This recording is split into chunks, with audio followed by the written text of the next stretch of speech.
Screams echoed as they entered Blackwood Manor. Liam, ever the skeptic, scoffed. It's all cheap theatrics. Maya, however, was already clutching her stuffed panda, her eyes wide with nervous excitement. Chloe and Noah, somewhere in between, traded nervous glances. The first few rooms were exactly as Liam predicted. Flashing lights, sudden bursts of air, and actors in rubber masks. They laughed, pointing out the obvious tricks.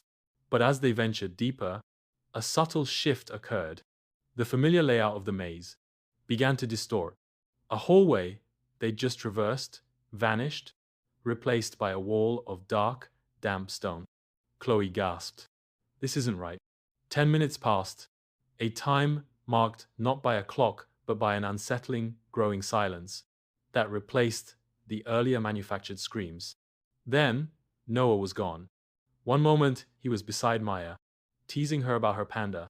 The next, nothing, just empty space where he'd stood. Panic replaced amusement. They pressed on, the maze shifting and morphing around them like a living thing. Doors slammed shut, only to open into different rooms, different corridors, leading them in circles. Every 10 minutes, another friend disappeared. First, it was Maya, then Chloe. Liam, now alone, felt a cold dread creep into his bones. The laughter was gone, replaced by the heavy silence of a tomb. The walls seemed to breathe, pulsating with a malevolent energy. He stumbled through the shifting corridors, his heart pounding against his ribs, the stuffed panda from Maya's grasp lying discarded on the floor. He saw flickering shadows in the periphery, felt icy breath on his neck. It wasn't actors anymore. This was something else, something ancient and hungry.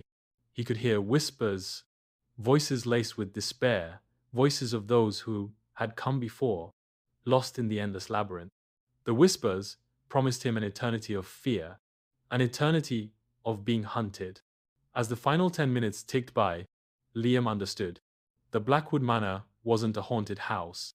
It was a predator, feeding on fear, trapping its victims within its ever-shifting maze. He was next.